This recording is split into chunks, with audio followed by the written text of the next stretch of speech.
Esta semana he estado pensando acerca de lo que significa tener fe, pero no solo tener fe de que creemos en Jesús, sino un poco lo que implica vivir por fe en nuestro día a día.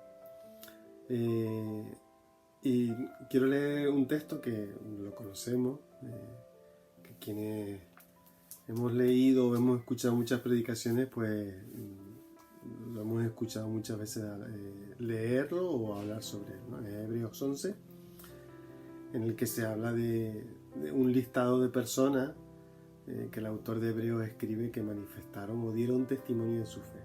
Hebreos 11, los primeros versículos. Dice: es pues la fe, la certeza de lo que se espera, la convicción de lo que no se ve, porque por ella alcanzaron buen testimonio los antiguos. Por la fe entendemos haber sido constituidos el universo por la palabra de Dios, de modo que lo que se ve fue hecho de lo que no se veía. Por la fe Abel ofreció a Dios más excelente sacrificio que Caín, por lo que alcanzó testimonio de que era justo, dando Dios testimonio de su ofrenda, y muerto aún habla por ella. Por la fe Enoc fue traspuesto para no ver muerte, y no fue hallado, porque lo traspuso Dios, y antes que fuese traspuesto tuvo testimonio de haber agradado a Dios. Pero sin fe es imposible agradar a Dios, porque es necesario que el que se acerca a Dios crea que le hay, y que es galardonador de los que le buscan. Por la fe Noé, cuando fue advertido por Dios acerca de cosas que aún no se veían, con temor preparó el arca en que su casa se salvase, y por esa fe condenó al mundo y fue hecho heredero de la justicia que viene por fe.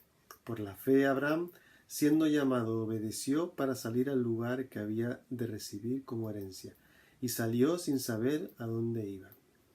Por la fe habitó como extranjero en la tierra prometida como en tierra ajena, morando en tiendas con Isaac y Jacob, coherederos de la misma promesa. Porque esperaba la ciudad que tiene fundamentos, cuyo arquitecto y constructor es Dios. A veces pensamos en la fe en términos como un esfuerzo que tenemos que hacer mental para asegurarnos de que Dios de alguna forma haga lo que nosotros le pedimos. No necesariamente cosas egoístas, pero tenemos esa idea de si pedimos con mucha fe, que parte también es de la enseñanza de Jesús, ¿no? Pues se nos va a conceder lo que pedimos. Sin embargo, la idea de fe que se expresa en este pasaje de Hebreo no tiene que ver con eso. En estos casos que va mencionando Hebreo, como el de Noé, como el de Moisés, como el de Abraham, no están pidiendo nada. Todo lo contrario, parece casi todo lo contrario, que es el Dios el que pide y ellos deciden confiar en Dios y dar pasos hacia adelante, como una especie de riesgo que corren y decir, bueno, pues Dios me pide esto, tiro por aquí y a ver qué pasa, ¿no? No es algo que ellos deseen, en el que piensen, si yo pido esto, Dios me lo va a dar, sino es algo que Dios pide y ellos deciden, si Dios me lo pide, yo lo voy a dar. Es una versión distinta, una forma distinta de ver ese proceso de fe. Por ejemplo, Noé, Dios le dice, construye un arca porque voy a destruir todas las personas que van a estar a su alrededor y solo los que estén en ese arca van a sobrevivir. Y en medio de algo que nunca había pasado, Noé decide obedecer. A Moisés se le pide no vivir en el lugar en el que está, en el que lo criaron, en el lugar en el palacio de Faraón, y decide no apegarse a eso, sino apegarse a su historia, a su propia historia de donde venía, de su pueblo hebreo. Y en diferentes momentos Moisés manifiesta una fe de confiar y de dar pasos de obediencia a Dios para que Dios pueda hacer algo con él. Y en Abraham, antes de Moisés, también tenemos esa historia de cómo Dios lo llama y él tiene que decidir tomar esa iniciativa.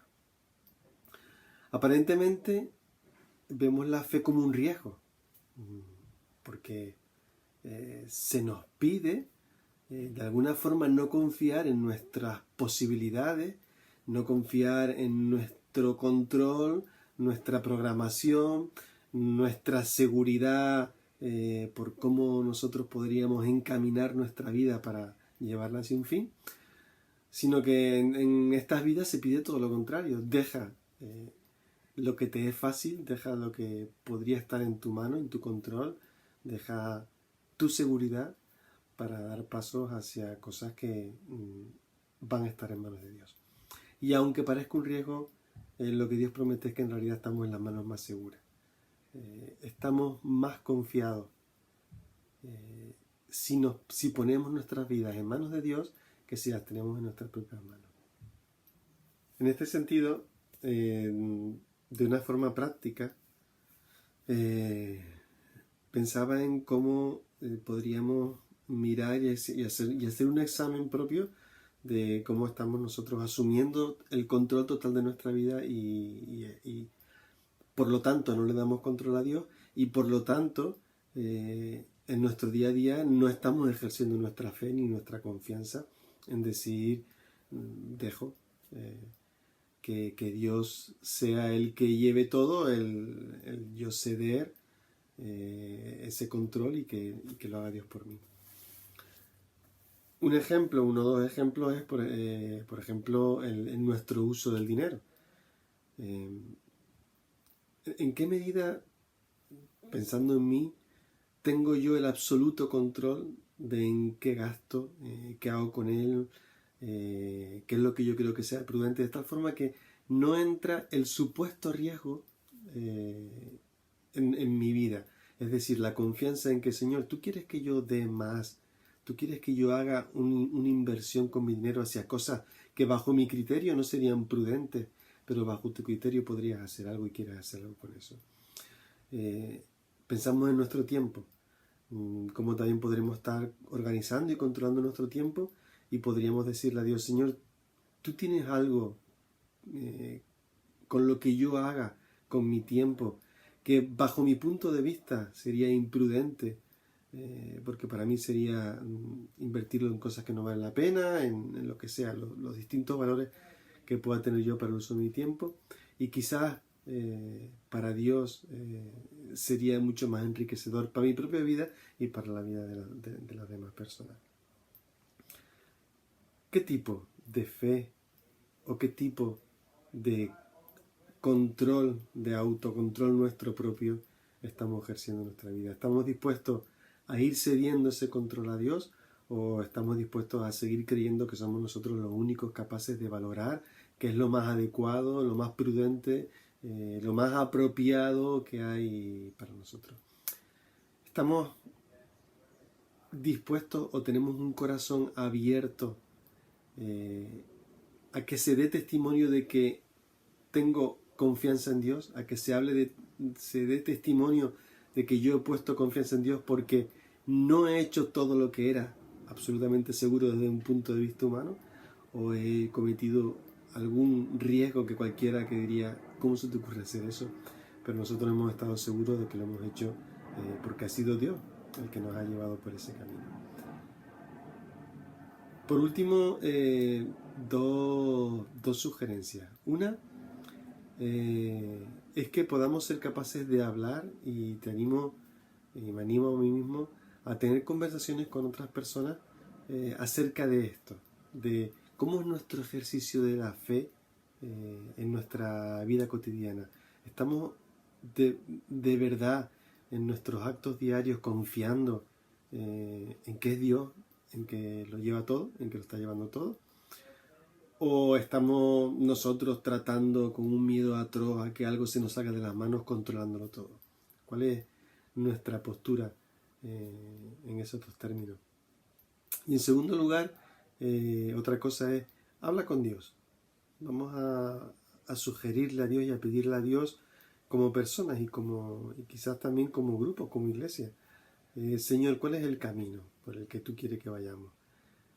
A lo mejor quizás con seguridad, porque estas personas, las que hemos leído, estaban seguros de cuál era el camino que Dios le decía. No era un riesgo de que, bueno, vamos a probar esto, No, pero a lo mejor con seguridad Dios nos dice, es este el camino. Y como iglesia y como persona reconocemos que estamos seguros cuál es el camino en el que Dios nos quiere llevar y empezamos a manifestar nuestra fe porque vamos por ahí, por donde Dios nos ha trazado.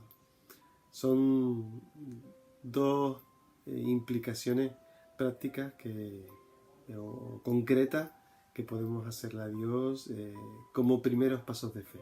Hablar con otras personas y decirle a Dios qué quiere que hagamos y por dónde quiere que caminemos. Pues que el Señor nos bendiga.